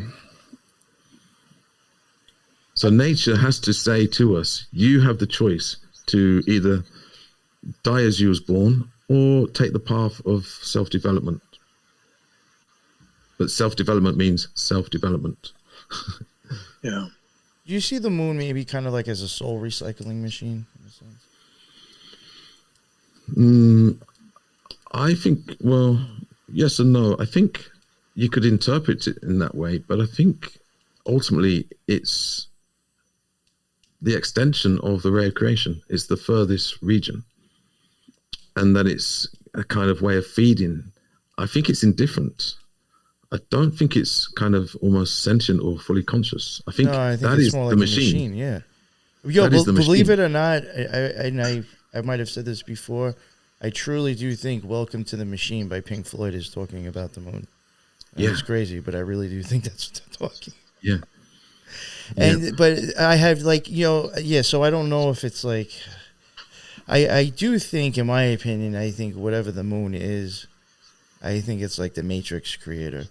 And I even do think that on the Tree of Life, if you look at I think if you looking at Yesod and thinking once you leave there, you're actually really crossing the abyss, I think there's things that show up and make sense for that, even in symbolism. So I do think like somehow getting out of something to do with the moon's grip on us has some, is dependent on our consciousness going further, in a sense.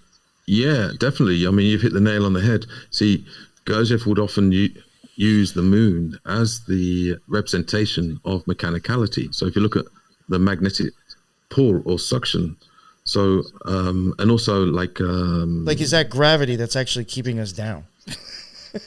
Well, I think it's more is it like a magnetic lunacy. force? Yeah, well, I think right. So the moon, you could say the circulation of the moon is responsible for mechanicality. Yeah. So people are affected by the moon. Our entire organism. So, for instance, but it's not all bad. So, for instance, your system, your heart, your blood, you could say that's automatic. That is like a machine. You don't consciously say, right, okay, yeah, my kidneys need a bit of this and my pancreas needs a bit of that. I'm not telling my heart to beat constantly. So this is kind of like why we can't throw away everything. So being like a machine is very useful. When I want to put my trainers on quickly and catch the postman or something, I will use an aspect of my automatic nature. Listen, you'd have to have a bunch of programs running in the background to function at all as a human. Exactly. Yeah. Just as long is that it's not predominating, that it's not in charge of me. Yeah. So, as an example, Gurdjieff would describe that we have a complete universe inside of ourselves. So you could say feeding the moon out there. Gurdjieff would say, well, it's okay, but feed the moon within. And I think that means taking care of the automatic functions of the organs. It's very good to be mechanical. Oh, yeah. Yeah, but well, then again, I mean, there's even a lot of magicians who do stress, like you even said with Gurdjieff before. You also got to take care of the meat sack you're given as well. Yeah. And then you've got the sun. So, for instance, the sun you could say is the life giver. That is what radiates.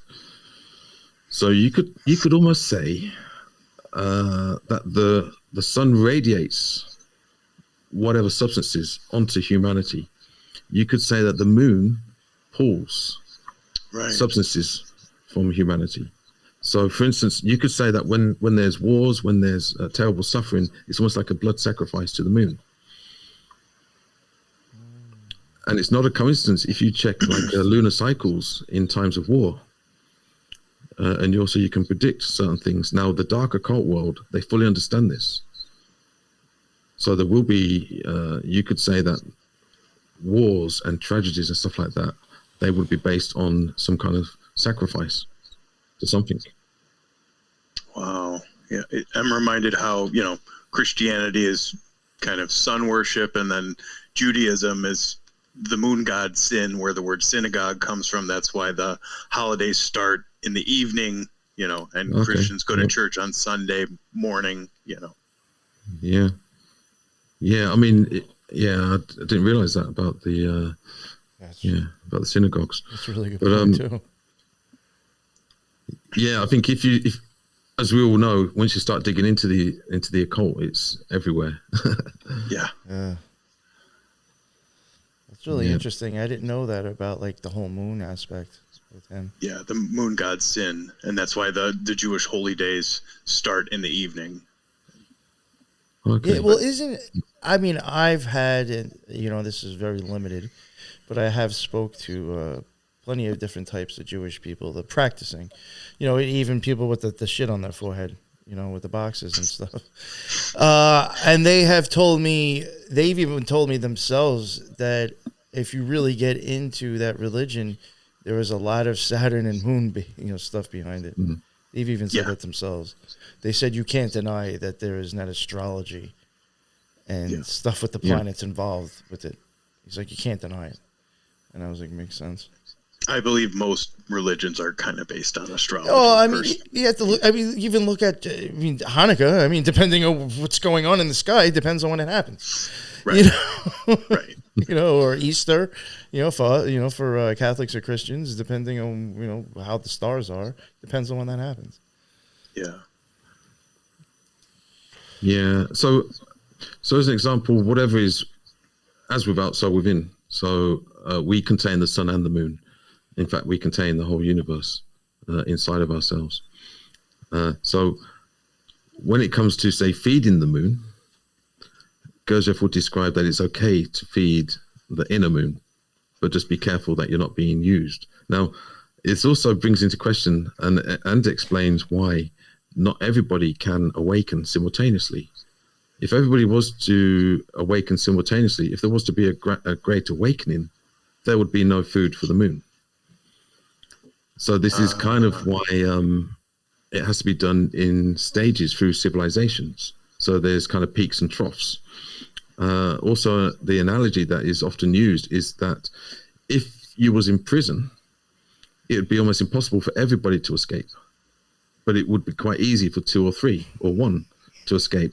Now, once they're on the outside, they can then assist others to escape in 1s, 2s, 3s. And this is not just for Gurdjieff, this is for a lot of the esoteric. This is why, in some ways, esoteric groups are secretive. Because they figured out a way to escape the matrix. And once you're in contact with those that have escaped the matrix, they can assist in some way. Yeah. Wow. I had a question I was going to ask you before, and not to make it like very doom and gloom, but have you ever wondered, could wars or epidemics be ways of feeding the moon? Yes, definitely. Yep. Because I've thought that myself before even having you on, before even discussing this stuff. Yeah. Well, I think we live in this kind of realm of 3 forces, and we're living in a food chain. And if you really want to see reality, if you want to see reality as it truly is, once you start to see it as a food chain, then it kind of brings some context. I think a lot of our problems are caused by some kind of delusion that we don't really see what we're living in. You could actually describe it. We're living in some type of abattoir almost. I agree with that. No, that's even kind of why I've wondered that before. Even just I guess maybe my view on what my reality is. I have often thought that would make sense actually, in kind of the grand scheme of the way the cycle is. Yeah, and I think we have to look at the cosmos in terms of the kind of greater plan, not just in our single lifetime. So in some ways, we're kind of irrelevant in some ways, but equally important in terms of the kind of micro and macro. As a single unit of consciousness or as a self-developing organism, we're very important. We all play our part. You could say that we contribute or not. We have free will, so we can kind of choose not to. But even in that, and this is where it gets a bit tricky, because Gurdjieff would insinuate that because human or man is asleep, he can't choose to wake up. Something has to wake him up. Now, whether it's based on how many life cycles you've had, or you wake up by accident, maybe. Fall and bump your head. Yeah. Too many times, and then you're like, wait, something's not working. Yeah. So he kind of describes that humans are like machines. They're asleep. They're automatons. It's not until something in them can wake up. He describes sleep as in dreaming sleep. Then he describes awake or as in waking sleep. So he says the ordinary people are not awake, they're in waking sleep. You can actually function quite well in waking sleep. And a lot of people will say to me, well, what does that mean? And I'll say, well, have you ever driven your car somewhere, got there and thought, how did I get here? That's a perfect example. We do it all the time, yeah? Yeah. I mean, I do it, that's waking I probably sleep. did half the time I was working was probably like that too. Like when you're doing your job, think of how much is just so much like probably like it's just habit. Yeah. And so, for instance, a good question to ask oneself, and it can be quite revealing, also quite shocking. So if I ask, you don't have to answer, but if I ask you the question, what shoe did you put on first today? What shoe do you put on first every day? A lot of us don't know because we do it automatically. We never thought about it. So then tomorrow, when we go to put our shoes on, that will give us like a micro conscious shock. Maybe we may remember the question. There's probably a certain way we all brush our teeth, but we couldn't even tell you right now. Exactly, but if we were to pay attention to it, it's probably almost the same thing every day. Just shit like that. Yeah, you don't even realize how ritualistic it is. Yeah. And on a positive note, in terms of the Gurdjieff stuff, because it sounds quite torturous in some ways. It's not actually about living life consciously. So we could kind of get depressed because we're doing things automatically like a machine all of the time. What it's all about is, especially in the early stages, is spotting when you're mechanical. And that is development. So it's not being perfect. It's actually spotting that and realizing that you're not perfect, that you are asleep. So when you realize it's only when you realize you're asleep, you can wake up. The same in a dream. Until you realize you're asleep, because a lot of people, they go, yeah, I'm awake, I'm enlightened. But they're doing that in sleep. Yeah. Now, but in a typical Gurdjieff meeting, and I'm being kind of a little bit comical about this, a typical Gurdjieff meeting would be like, I'm asleep. No, I'm more asleep. No, I'm more asleep than you. Because it's kind of the other way around. So the more asleep you can catch yourself or see yourself, it actually means that you are potentially awake, or you're at least able to observe your automaton nature.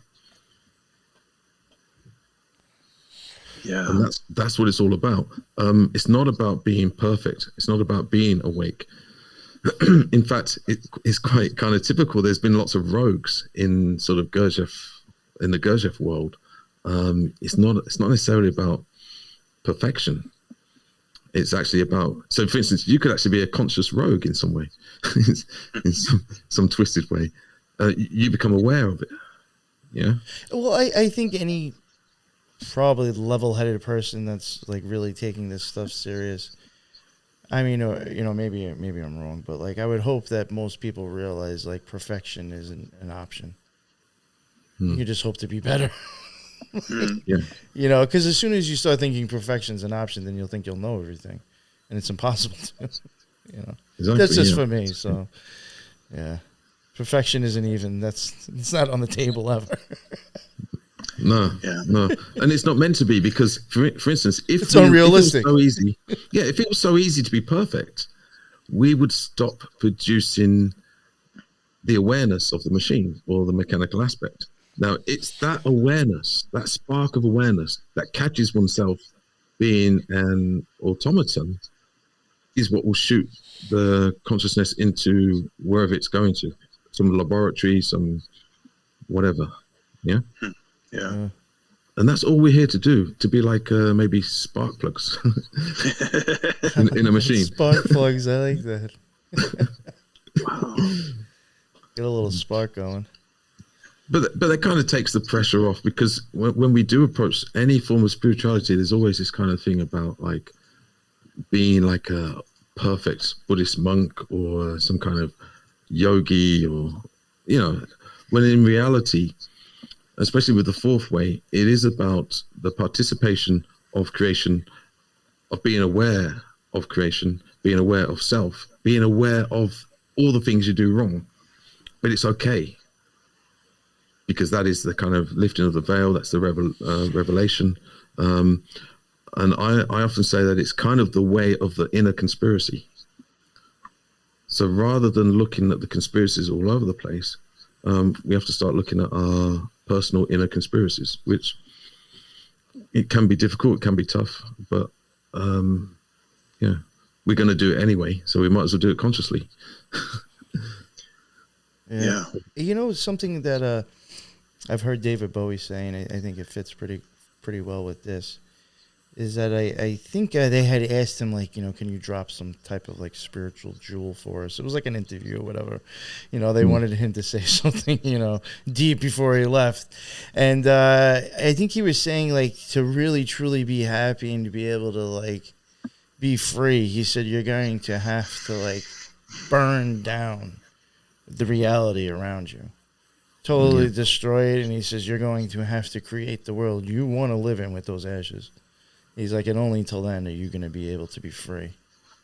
You know? Yeah. And I really do think like a lot of it, like once I started getting into like the shadow work and working on myself, I saw, or I felt that phrase like really hit me, because like I had to start looking at how I was programmed. Do I agree with that? Where I got that from? Who made me like that? It was a parent, teacher, you know, whatever. All these things that have been ingrained into me. Do I even agree with that? Do I think that's right? Looking at it like that. And then it's like, you know what? Maybe I just need to, you know, fuck everything and think for myself and start making my own belief system. And I kind of feel like that's something that he was getting at. You know, too. Yeah, I mean, that's kind of very Nietzsche and Rudolf Steiner. Yeah. He said at some point in the future that kind of everybody will have to have their own religion, something along those lines. Yeah. And I think going back to David Bowie, I think he encountered Gurdjieff's work. Definitely. I wouldn't doubt it. Yeah, I could actually write a list. I've never done that, but I could probably sit down and write a list of who I would suspect. And the thing is, they would never say, because it's kind of that is all part of it. You know, that most or a lot, especially if they're celebrities, they will never declare or disclose that they've studied certain things, especially when it comes to Gurdjieff. But I know for a fact. I mean, I've been in groups with well-known people. Well, I mean, let's even be honest. Even, you know, well-known groups, people aren't too big at advertising they might be in to begin with. You know what I'm saying? I mean, how many people I'm sure in the OTO are some sort of Mason in order and they're not advertising it, you know? So something even more or less known, I'm sure they're not going to advertise that as well. You know? No. Well, there may be some commercial benefits for some artists, like with maybe, Church of Satan, stuff like that. They might actually increase. Oh, yeah, for sure. If you're already trying to sell that image to begin with, then yeah. For sure. Yeah. Is there anything, we're kind of getting close to 2 hours. I'm not complaining at all. I thought this was great, just for the fact of like, sometimes I just think if a show's too long, people are just like, you know. Sure. Is there anything that you would really like to touch on before we have you come back on again for this topic? Well, yeah, I mean, the work of Gurdjieff's system, the fourth way, it's immense. Even just one aspect like the law of three, I could sit here possibly for hours and hours. And also something to really kind of get the gist of is that with a lot of the data, a lot of the information, it can only really be transmitted in a kind of teaching environment as opposed to like a spreadsheet or PowerPoint presentation, because we're actually talking about energetics. So talking about the transmission of energetics. Now, and I will explain this. So there's two parts to the system. There's the person transmitting the knowledge, or the teacher, and then there's say the student. So both have equal responsibility. So the teacher has to have the responsibility to articulate, not just using words, but using a type of energy. Yeah. Equally, the student has to be, say, in a state of presence to receive the data, so that it lands in essence. It doesn't land in ego or personality. Yeah, which creates a spiritual bypass. So this is why you would have an esoteric group that would sit together, maybe 13 is normal. There's a normal number, and they'll either read certain things, or the teacher or elder will talk about certain things. Eventually, within a group, you may actually say nothing. You may get together and sit for 2 hours and nothing's said, because it becomes pure clairvoyance or energetics.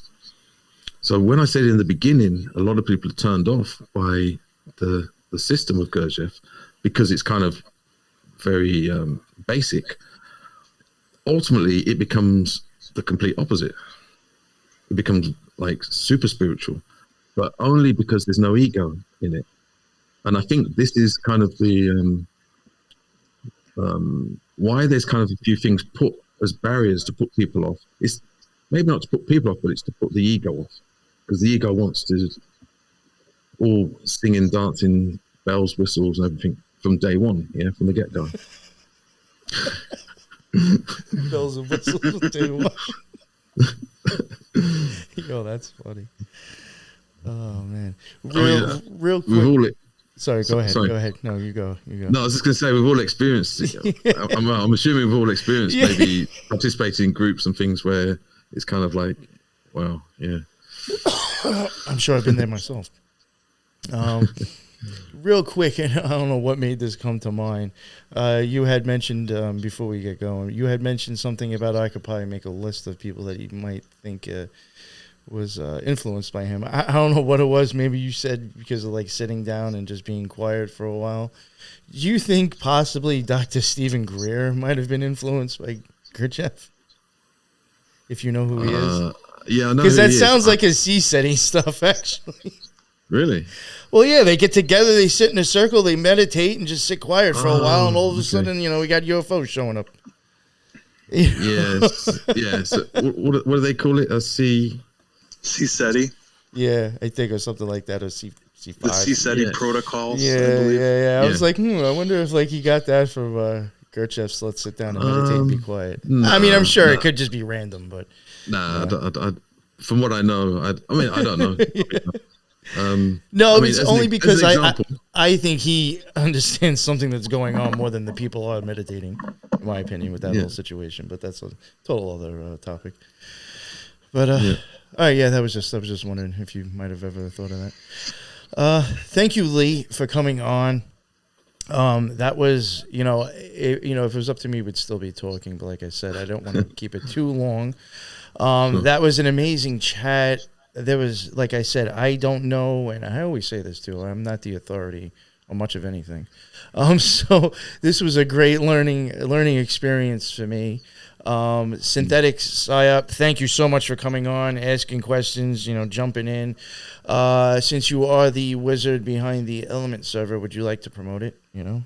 Yeah, there's a community around Occult Rejects and My Patriot, other and shows. Many other podcasts. It's the Element server. You can find it anywhere you find NY Patriot stuff. I'm one of the admins there.